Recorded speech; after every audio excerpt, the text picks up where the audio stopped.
उत्तर प्रदेश सरकार के वित्त मंत्री श्री सुरेश खन्ना जी के द्वारा यूपी गवर्नमेंट का वर्ष 2025-26 का बजट पेश कर दिया गया है। आज की इस वीडियो के माध्यम से संपूर्ण विश्लेषण करने वाले हैं और उन पॉइंट को डिस्कस किया जाएगा जो कि आपके आगामी परीक्षा के लिए इम्पोर्टेंट रहेंगे। तो साथियों, आप सभी लोग वीडियो में लास्ट तक जुड़े रहें। चलिए आज का सेशन शुरू करते हैं। ये बजट यूपी गवर्नमेंट का वर्ष 2025-26 वित्तीय वर्ष के लिए है। बजट का आकार देखें तो इस बार बजट का आकार जो कि है 8,08,736 करोड़ 6 लाख रुपए है, जो कि वर्ष 2024-25 के बजट से 9.8% अधिक है। साथ ही ये पॉइंट बहुत इंपॉर्टेंट है, इसको ध्यान रखेंगे। इस बजट में अवस्थापना विकास हेतु 22%, शिक्षा के लिए 13%, कृषि और संबंध सेवाओं हेतु 11%, चिकित्सा एवं स्वास्थ्य के क्षेत्र में 6%, सामाजिक सुरक्षा कार्यक्रमों हेतु 4% एवं संसाधन आवंटित किए गए हैं। प्रदेश को आर्टिफिशियली इंटेलिजेंस के क्षेत्र में एक हब के रूप में विकसित करने हेतु आर्टिफिशियल इंटेलिजेंस सिटी की स्थापना तथा साइबर सिक्योरिटी में टेक्नोलॉजी रिसर्च ट्रांसलेशन पार्क की स्थापना की नई योजना बजट में शामिल की गई है। साथ ही प्रदेश के प्राथमिक एवं उच्चतर माध्यमिक विद्यालयों में ICT लैब तथा स्मार्ट क्लासेस की स्थापना पर भी कार्य किया जा रहा है। आगे बजट में बात करें कि किसानों के लिए इस बजट में क्या दिया गया है, तो प्रधानमंत्री किसान सम्मान निधि योजना के अंतर्गत लगभग 3 करोड़ कृषकों को लगभग 79,500 करोड़ रुपए की धनराशि DBT के माध्यम से हस्तांतरित की गई है। अगली है प्रधानमंत्री फसल बीमा योजना के अंतर्गत वित्तीय वर्ष 2024-25 में लगभग 10 लाख बीमित कृषकों को लगभग 496 करोड़ रुपए की क्षतिपूर्ति का भुगतान कराया गया है। PM कुसुम योजना के तहत वर्ष 2024 में कृषकों के क्षेत्रों पर विभिन्न क्षमता के कुल 22,089 सोलर पंपों की स्थापना कराई जाएगी। वहीं कृषकों को दुर्घटनावश मृत्यु या दिव्यांगता की स्थिति में मुख्यमंत्री कृषक दुर्घटना कल्याण योजना हेतु दिनांक 14 सितंबर 2019 से जो कि लागू की गई है। आगे बात करें महिला एवं बाल विकास के लिए इसमें क्या दिया गया है, तो उत्तर प्रदेश राज्य ग्रामीण आजीविका मिशन के अंतर्गत ग्रामीण क्षेत्रों में 96 लाख से अधिक परिवारों की महिलाओं को आच्छादित किया गया है। ग्राम स्तर पर डिजिटल लेन देन को प्रोत्साहित करने हेतु BC सखी योजना के अंतर्गत 39,556 BC सखी द्वारा कार्य करते हुए 31,103 करोड़ रुपए से अधिक का वित्तीय लेन देन किया गया है और 84.38 करोड़ रुपए का लाभांश अर्जित किया गया है। अगली योजना है लखपति महिला योजना के अंतर्गत 31 लाख से अधिक दीदियों का चिन्हांकन किया गया है तथा 2 लाख से अधिक महिलाएं लखपत की श्रेणी में आ चुकी हैं। प्रधानमंत्री उज्ज्वला योजना के अंतर्गत अब तक लगभग 1.86 करोड़ लाभार्थियों को गैस कनेक्शन वितरित किए जा चुके हैं। उज्ज्वला योजना के लाभार्थियों को 2 निःशुल्क सिलेंडर वितरित किए जा रहे हैं। उत्तर प्रदेश में महिला स्वामित्व वाली प्रोड्यूसर कंपनियों के गठन हेतु महिला सामर्थ्य योजना संचालित है। आगे युवाओं के लिए क्या बजट में बात कही गई है, तो स्वामी विवेकानंद युवा सशक्तिकरण योजना के अंतर्गत 49.86 लाख स्मार्टफोन या टैबलेट वितरित किए जा चुके हैं। साथ ही वित्तीय वर्ष 2025-26 में इस योजना के तहत टैबलेट उपलब्ध कराए जाएंगे। प्रतियोगी छात्रों को अपने घर के समीप ही कोचिंग की सुविधा उपलब्ध कराने के उद्देश्य से राज्य सरकार द्वारा प्रदेश के सभी जनपदों में मुख्यमंत्री अभ्युदय योजना का संचालन किया जा रहा है। प्रधानमंत्री शिक्षुता प्रोत्साहन योजना के अंतर्गत सत्र 2024-25 में 54,833 अभ्यर्थियों को शिक्षुता प्रशिक्षण हेतु योजित किया गया है। साथ ही मुख्यमंत्री युवा उद्यम विकास अभियान योजना प्रारंभ की गई है। यह योजना अपनी तरह की पहली योजना है जिसमें सूक्ष्म उद्यम स्थापित करने हेतु युवाओं को गारंटी मुक्त एवं ब्याज मुक्त ऋण उपलब्ध कराया जा रहा है। इस योजना के अंतर्गत प्रतिवर्ष 1 लाख नए सूक्ष्म उद्यमों की स्थापना की जाएगी। यानी कि मुख्यमंत्री युवा उद्यम योजना के तहत युवाओं को कोई भी यानी कि 0% ब्याज पर पैसे दिए जा रहे हैं जिनसे कि वो अपना रोजगार शुरू कर सकें। इनोवेशन दिवस के अवसर पर यूपी स्टार्टअप संवाद और एक्सपो का आयोजन किया गया है, जिसमें प्रथम 3 स्टार्टअप को क्रमशः 1,75,000 एवं 50,000 का पुरस्कार तथा शेष 5 को 25,000 रुपये का पुरस्कार प्रदान किया गया है। प्रदेश में युवाओं को नवाचार से जोड़ने के लिए इनोवेशन फंड की स्थापना पर कार्य किया जा रहा है, जिससे प्रदेश में स्टार्टअप इकोसिस्टम विकसित हो सकेगा। साथ ही पीआरडी स्वयं सेवकों के मानदेय में वृद्धि भी की जाएगी और ग्राम पंचायत स्तर पर गठित लगभग 80,000 युवक एवं महिला मंगल दलों को प्रोत्साहन स्वरूप खेल सामग्री उपलब्ध कराई जा सकेगी। रोजगार से संबंधित क्या है इस बजट में? तो मनरेगा योजना अंतर्गत वित्तीय वर्ष 2024-25 में महिलाओं की सहभागिता 42% है। उत्तर प्रदेश कौशल विकास मिशन के अंतर्गत विगत 6 वर्षों में 15.25 लाख युवाओं को निःशुल्क रोजगार परक प्रशिक्षण प्रदान कर 5.71 लाख युवाओं को रोजगार या स्वरोजगार से जोड़कर सेवा योजित किया गया है। अप्रेंटिस योजना के अंतर्गत अब तक 2,54,335 युवाओं को उद्योगों व MSME में योजित किया गया है। एक जनपद व एक उत्पाद वित्त पोषण योजना के अंतर्गत 10,560 लाख युवाओं की मार्जिन मनी वितरित की गई तथा 34,500 रोजगार का सृजन हुआ है। निवेश मित्र के माध्यम से वित्तीय वर्ष 2024-25 में माह नवंबर 2024 तक कुल 6,62,672 उद्यम पंजीकृत हुए, जिसमें कि 59,64,048 रोजगारों का सृजन किया गया है। ठीक है, आगे बजट में बात करें श्रमिक कल्याण के लिए बजट में क्या दिया गया है। तो मातृत्व शिशु एवं बालिका मदद योजना के अंतर्गत सितंबर 2024 तक 6,22,974 लाभार्थी हैं। साथ ही निर्माण कामगार मृत्यु और दिव्यांगता सहायता योजना के अंतर्गत माह सितंबर 2024 तक 41,453 लाभार्थी हैं। आगे बात करें वित्तीय समावेशन कहाँ कहाँ पैसा लग रहा है। तो वर्ष 2024-25 में बैंकों द्वारा प्रदेश में ऋण वितरण हेतु तैयार की गई वार्षिक ऋण योजना अंतर्गत द्वितीय त्रैमास तथा 2.50 लाख करोड़ रुपए का ऋण वितरण बैंकों के माध्यम से कराया गया है।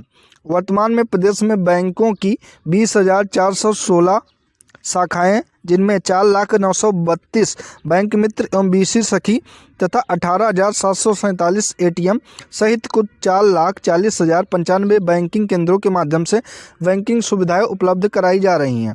प्रधानमंत्री जनधन योजना के अंतर्गत प्रदेश 9.57 करोड़ खातों के साथ देश में पहले स्थान पर रहा है। साथ ही प्रधानमंत्री सुरक्षा बीमा योजना के अंतर्गत अब तक प्रदेश में 6.52 करोड़ नामांकन के साथ उत्तर प्रदेश पहले स्थान पर है और प्रधानमंत्री जीवन ज्योति बीमा योजना के अंतर्गत अब तक प्रदेश में 2.28 करोड़ नामांकन के साथ यूपी पहले स्थान पर है। अटल पेंशन योजना के अंतर्गत अब तक प्रदेश में 1.12 करोड़ नामांकन के साथ प्रदेश का उत्कृष्ट प्रदर्शन रहा है। यानी प्रधानमंत्री जनधन योजना में पहले स्थान पर है उत्तर प्रदेश, प्रधानमंत्री सुरक्षा बीमा योजना में पहले स्थान पर है उत्तर प्रदेश और प्रधानमंत्री जीवन ज्योति बीमा योजना के अंतर्गत उत्तर प्रदेश पहले स्थान पर है और अटल पेंशन योजना के अंतर्गत उत्तर प्रदेश जो कि उत्कृष्ट प्रदर्शन कर रहा है। आगे बात करें यहाँ पर कानून व्यवस्था की। कारागार प्रशासन चिकित्सा के क्षेत्र में चिकित्सा स्वास्थ्य एवं परिवार कल्याण के अंतर्गत बात करें तो आयुष्मान भारत प्रधानमंत्री जन आरोग्य योजना के अंतर्गत 5.13 करोड़ लोगों को आयुष्मान कार्ड बनाए गए हैं। आयुष्मान कार्ड बनाने में पूरे देश में उत्तर प्रदेश पहले स्थान पर है। ये इम्पोर्टेंट पॉइंट है एग्जाम के लिए। प्राथमिक स्वास्थ्य इकाइयों को आयुष्मान आरोग्य मंदिर के रूप में उच्चीकृत किया जा रहा है। वर्तमान में कुल 22,681 आयुष्मान आरोग्य मंदिर स्थापित हैं। ठीक है, आगे बात करें बजट में क्या।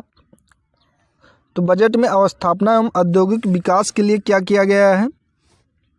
तो राज्य सरकार द्वारा प्रदेश में 4 नए एक्सप्रेसवेज के निर्माण का निर्णय लिया गया है। 4 नए एक्सप्रेसवे के निर्माण किया जाएगा, जिनमें आगरा लखनऊ एक्सप्रेसवे से गंगा एक्सप्रेसवे, कौसिया जनपद हरदोई वाया फर्रुखाबाद तथा प्रवेश नियंत्रित ग्रीनफील्ड एक्सप्रेसवे का निर्माण कराया जाएगा, जिसके लिए 900 करोड़ रुपए की व्यवस्था प्रस्तावित की गई है। अगला है गंगा एक्सप्रेसवे को प्रयागराज, मिर्जापुर, वाराणसी, चंदौली होते हुए सोनभद्र से जोड़ने के लिए विंध्य एक्सप्रेसवे के निर्माण के लिए 50 करोड़ रुपए की व्यवस्था की गई है। मेरठ को हरिद्वार से जोड़ने के लिए गंगा एक्सप्रेसवे विस्तारीकरण एक्सप्रेसवे का निर्माण प्रस्तावित है, जिसके लिए 50 करोड़ रुपए की व्यवस्था कराई गई है। बुंदेलखंड रीवा एक्सप्रेसवे का निर्माण प्रस्तावित है, जिसके लिए 50 करोड़ रुपए की व्यवस्था की गई है। बुंदेलखंड एक्सप्रेसवे के साथ डिफेंस इंडस्ट्रियल कॉरिडोर परियोजना है, लगभग 461 करोड़ रुपए की व्यवस्था प्रस्तावित है। लखनऊ में आर्टिफिशियली इंटेलिजेंस सिटी के विकास हेतु 5 करोड़ रुपए की व्यवस्था प्रस्तावित है। वह साइबर सुरक्षा में टेक्नोलॉजी ट्रांसलेशन रिसर्च पार्क की स्थापना हेतु 3 करोड़ रुपए की व्यवस्था प्रस्तावित है। ये दोनों पॉइंट आपके एग्जाम के लिए इंपॉर्टेंट हैं, ध्यान रखेंगे।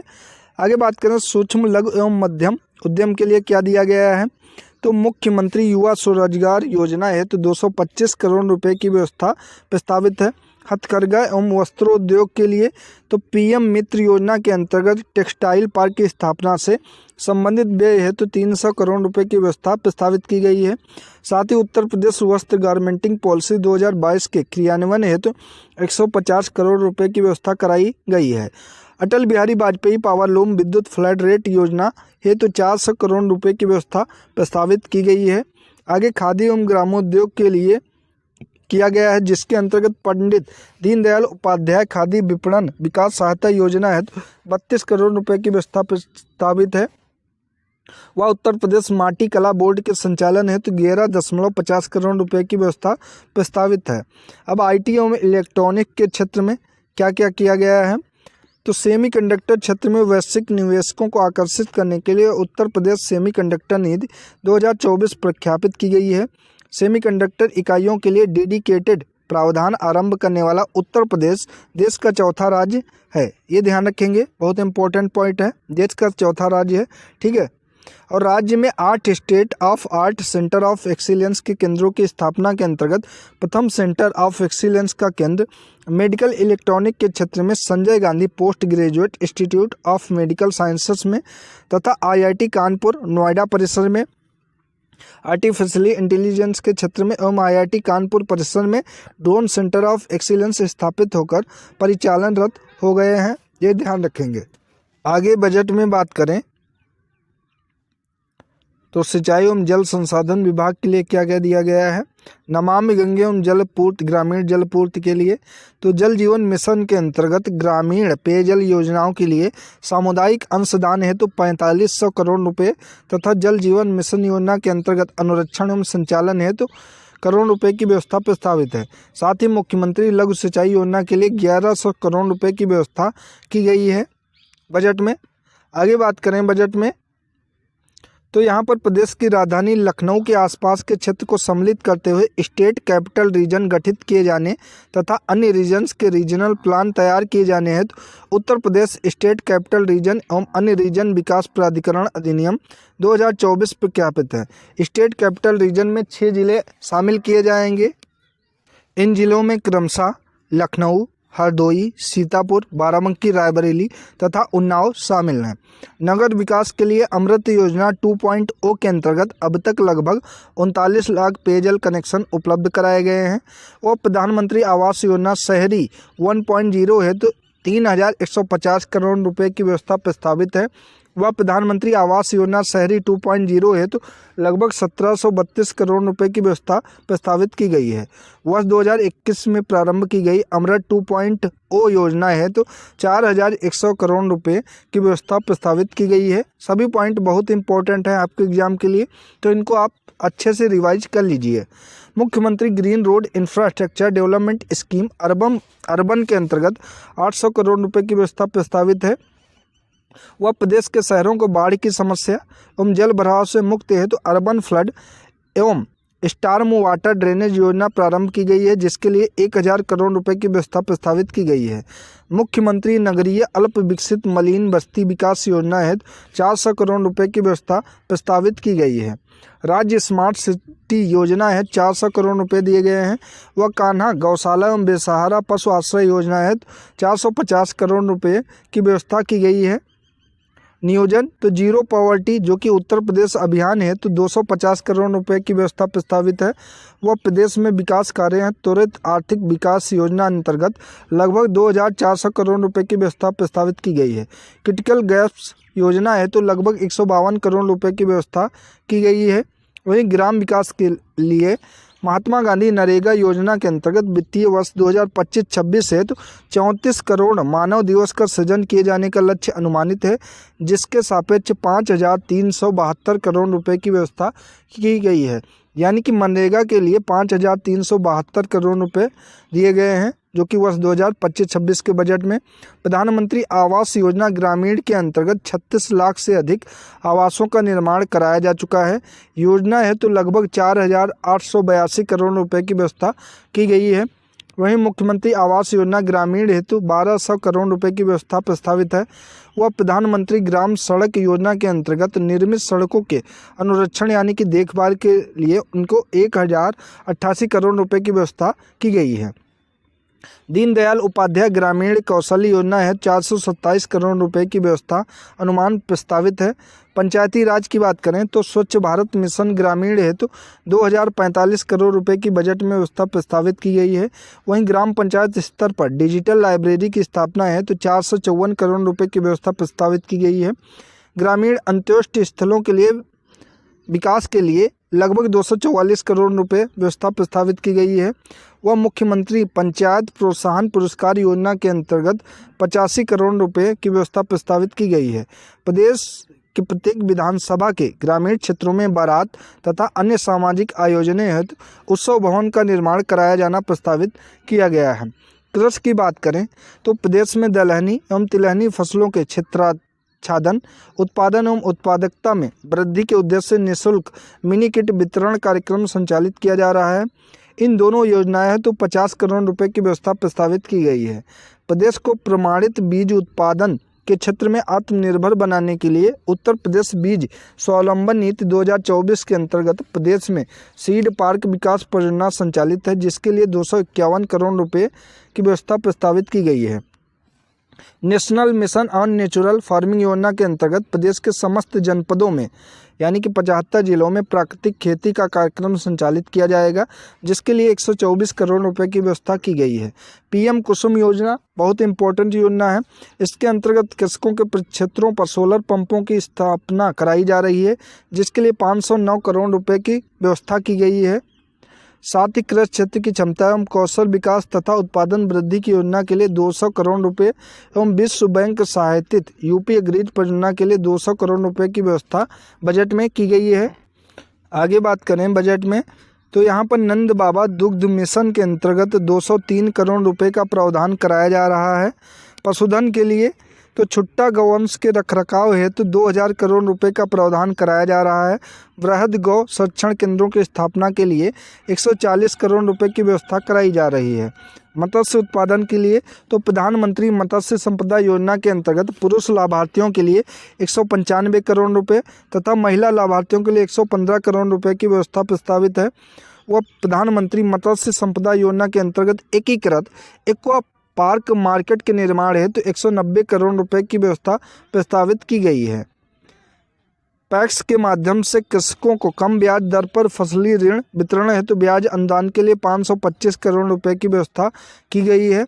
वह रासायनिक उर्वरकों के अग्रिम भंडारण योजना के अंतर्गत 170 करोड़ रुपए की व्यवस्था की गई है। आगे बात करें बजट में माध्यमिक शिक्षा के लिए तो समग्र शिक्षा अभियान के अंतर्गत विभिन्न कार्यक्रमों के संचालन हेतु 666 करोड़ रुपए की व्यवस्था की गई है। उत्तर प्रदेश सैनिक स्कूल लखनऊ के निर्माण हेतु 25 करोड़ रुपए की व्यवस्था की गई है। राजकीय संस्कृत पाठशालाओं के निर्माण के लिए 13 करोड़ रुपए दिए गए हैं बजट में।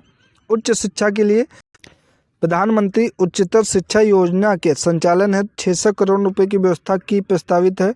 वह रानी लक्ष्मीबाई स्कूटी योजना के अंतर्गत 400 करोड़ रुपए की व्यवस्था प्रस्तावित है। मुख्यमंत्री शिक्षुता प्रोत्साहन योजना के अंतर्गत 100 करोड़ रुपए की व्यवस्था प्रस्तावित है। वह विंध्याचल धाम मंडल में माँ विंध्यवासिनी राज्य विश्वविद्यालय की स्थापना हेतु 50 करोड़ रुपए की धनराशि प्रस्तावित की गई है। प्राविधिक शिक्षा के लिए प्रदेश में डिप्लोमा स्तरीय 184 संस्थानों में प्रशिक्षण प्रदान किया जा रहा है। 36 राजकीय पॉलिटेक्निक निर्माणाधीन है। वह राजकीय पॉलिटेक्निकों में 251 स्मार्ट क्लासरूम की व्यवस्था की जाएगी। ये बजट में दिया गया है। और विज्ञान एवं प्रौद्योगिकी के लिए तो आगरा में साइंस सिटी की स्थापना है तो 25 करोड़ रुपए एवं बनारस में साइंस सिटी तथा नक्षत्रशाला की स्थापना के लिए 5 करोड़ रुपए की व्यवस्था प्रस्तावित की गई है। प्रदेश में पहली बार भारत सरकार के सहयोग से एक जनपद एक खेल की योजना के अंतर्गत 72 जनपदों में खेलो इंडिया सेंटर संचालित किए जा रहे हैं।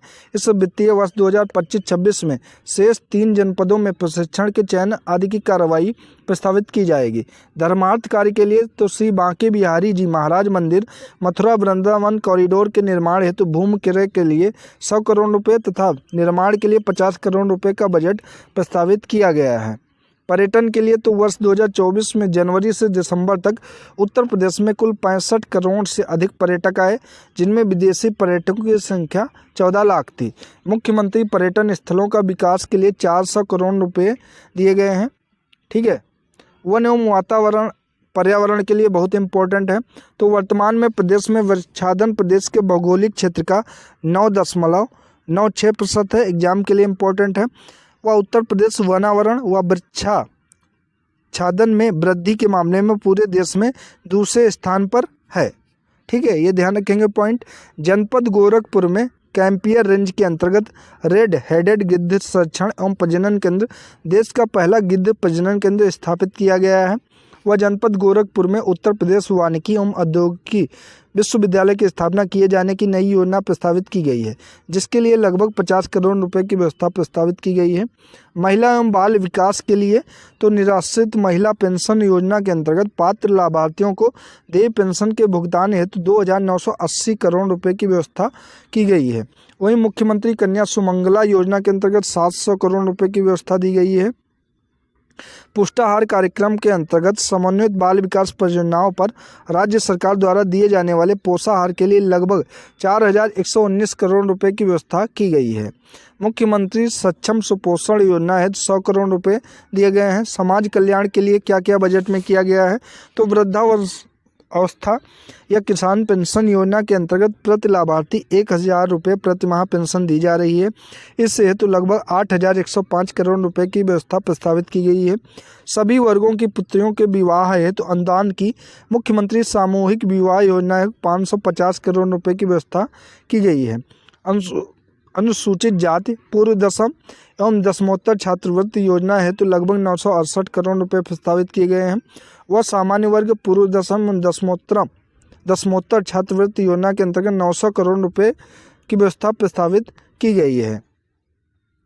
यहाँ पर पिछड़ा कल्याण वर्ग के लिए, दिव्यांगन सशक्तिकरण के लिए और न्याय के लिए क्या क्या किया गया है, तो उच्च न्यायालय इलाहाबाद की लखनऊ खंडपीठ के लिए नए भवनों के निर्माण के लिए 150 करोड़ की व्यवस्था प्रस्तावित की गई है। राजस्व के लिए तो कृषकों को दुर्घटना व मृत्यु या दिव्यांगता की स्थिति में आर्थिक सहायता की जाएगी। इसके अंतर्गत मुख्यमंत्री कृषक दुर्घटना कल्याण योजना हेतु 1,050 करोड़ रुपए की व्यवस्था की गई है। प्रदेश में 8 मंडलीय लेखपाल प्रशिक्षण विद्यालयों छात्रावासों का निर्माण कराया जाना प्रस्तावित है। यहाँ पर परिवहन में तो मुख्यमंत्री ग्राम जोड़ो योजना हेतु मध्यम श्रेणी की इलेक्ट्रिक बसों के क्रय हेतु 100 करोड़ रुपए तथा चार्जिंग स्टेशनों की स्थापना हेतु 50 करोड़ रुपए की व्यवस्था की गई है।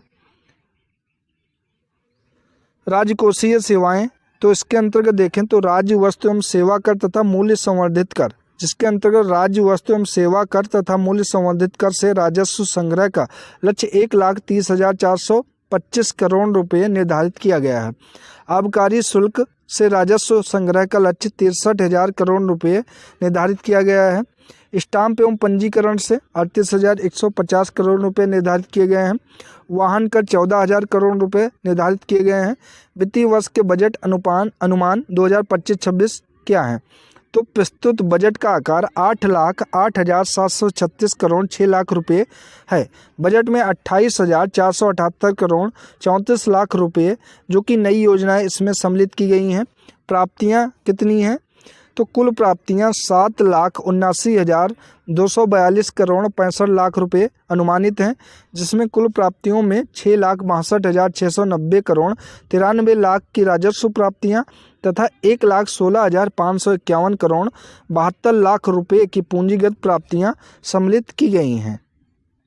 व्यय कहाँ कहाँ होगा, तो कुल व्यय 8,08,736 करोड़ रुपए 6 लाख रुपए अनुमानित है, जिसमें कुल व्यय में 5,83,174 करोड़ 57 लाख रुपए राजस्व लेखे का व्यय है तथा 2,25,561 करोड़ 49 लाख जो कि पूंजी लेखे का व्यय है। समेकित निधि, तो समेकित निधि की प्राप्तियों से कुल व्यय घटाने के पश्चात 29,493 करोड़ 41 लाख का घाटा अनुमानित है इस बार।